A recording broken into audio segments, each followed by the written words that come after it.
Donc, sur le chemin d'Emmaüs, on poursuit avec le dernier Adam.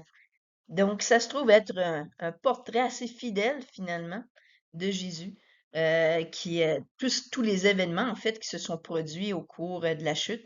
Jésus va les reprendre, puis il va subir lui-même, finalement, les conséquences, il va réparer le tout. Donc, ça va nous permettre de comprendre bien des choses. Donc, on poursuit avec le dernier Adam, qui est Jésus. Réparation. Comment se présente Jésus dans l'histoire de la chute? Il se présente comme le dernier Adam, venant restaurer tout ce que le premier Adam avait perdu. Il montre le chemin à suivre afin de sauver son épouse. Ce n'est pas l'accompagner dans le péché qui est la solution, mais bien de payer le prix. C'est pourquoi il est écrit, le premier homme, Adam, devint un être vivant. Le dernier Adam est un esprit qui communique la vie. 1 Corinthiens 15, verset 45. Il n'y a pas de plus grand amour que de donner votre vie pour vos amis. Jean 15, verset 13. L'antithèse. Jésus est devenu l'antithèse d'Adam. Il vient réparer tout ce qui a été brisé. Il trace un contraste entre ce qui a été fait et ce qui aurait pu être fait et restaure ainsi le chemin menant à l'arbre de vie. Car puisque la mort est venue par un homme, c'est aussi par un homme qu'est venue la résurrection des morts. Et comme tous meurent en Adam, de même, tous revivront en Christ. 1 Corinthiens 15, versets 21 et 22. Ainsi, bien qu'étant fils, il a appris l'obéissance parce qu'il a souffert. Étant parfaitement qualifié, il est devenu pour tous ceux qui lui obéissent l'auteur d'un salut éternel. Hébreux 5, versets 8 et 9. Donc, l'image. Nous examinerons comment Adam était l'image imparfaite du dernier Adam, Jésus. En Jésus, nous voyons le reflet parfait de l'image de Dieu à qui nous sommes appelés à ressembler.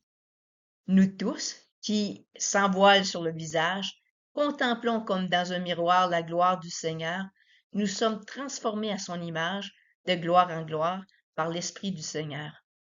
2 Corinthiens 3, 18. Pourtant, la mort a régné depuis Adam jusqu'à Moïse. Même sur ceux qui n'avaient pas péché par une transgression similaire à celle d'Adam, qui est l'image de celui qui devait venir. Romains 5, 14. On poursuit maintenant avec l'histoire en insistant sur les contrastes. Donc, l'origine. Le premier Adam a été tiré de la terre et fait de poussière. Le dernier Adam provient du ciel. Épouse. Ève a été tirée de la côte du premier Adam. L'Église, l'épouse du Christ, est tirée de la mort du dernier Adam alors qu'on lui transperce le côté.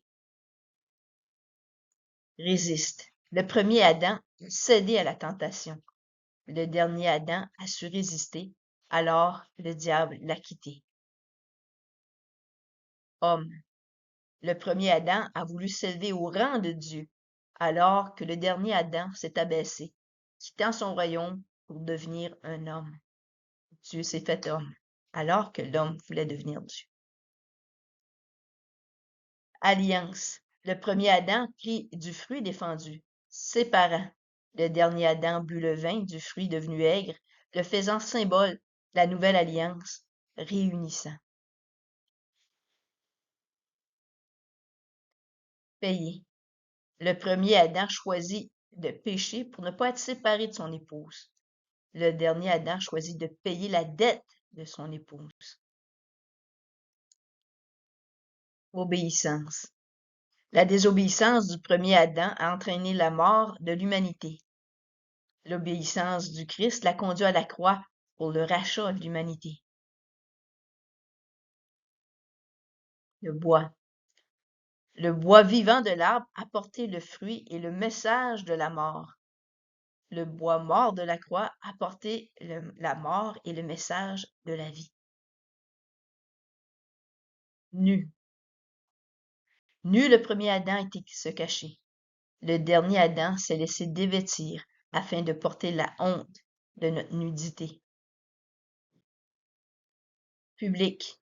En secret, la honte du péché du premier Adam s'est manifestée. Le salut du dernier Adam est exposé publiquement au regard de tous. pardonne.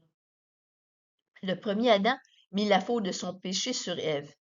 Le dernier Adam porta la faute du péché de son épouse et pardonna à ceux qui le clouaient à la croix. Remplace. Le dernier Adam remplace le serpent que Moïse a élevé dans le désert. Celui qui regarde au Christ obtient la guérison. Terme.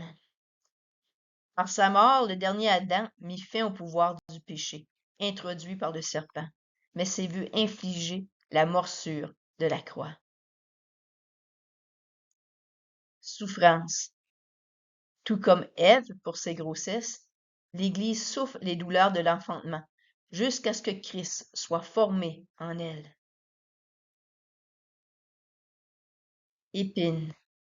Il a porté la malédiction du sol d'Adam, produisant des ronces et des chardons, en portant sur sa tête la couronne d'épines. Sueur. La sueur du pain du premier est devenue du sang sur le front du dernier, qui tombé sur le sol maudit nous donne le pain de vie. Résurrection. Le péché d'Adam a conduit le corps à la poussière. Par la mort du dernier Adam, la poussière reprendra vie avec un nouveau corps incorruptible. Agneau. La peau d'un agneau a couvert le péché du premier Adam. Le dernier Adam est devenu l'agneau qui enlève nos péchés. Jardinier. Le premier Adam, jardinier mortel, est chassé vivant du jardin. Le dernier Adam est retourné mort au jardin et en sort vivant comme jardinier. On se rappelle que Marie avait pris Jésus comme jardinier. Paradis. Le premier Adam est chassé d'Éden. Le dernier Adam restaure le chemin du paradis. Ceux qui croient en lui ne seront point déçus. En conclusion, Jésus est venu réparer chacune des conséquences des fautes du premier Adam afin d'assurer une restauration complète de la création. Donc, là où Adam a manqué, Jésus, finalement, a su combler tout ça et venir tout réparer. Le contraste entre le premier et le dernier Adam est saisissant. Jésus est véritablement venu restaurer et rétablir tout ce qui avait été brisé et touché par la malédiction. Il est sans conteste le chemin, la vérité et la vie. Comment échapperons-nous si nous négligeons un si grand salut? Ce salut, annoncé d'abord par le Seigneur, nous a été confirmé par ceux qui l'ont entendu. Et comme tous meurent en Adam, de même, aussi tous revivront en Christ. Il n'y a de salut en aucun autre, car il n'y a sous le ciel aucun autre nom qui a été donné parmi les hommes par lequel nous devrions être sauvés.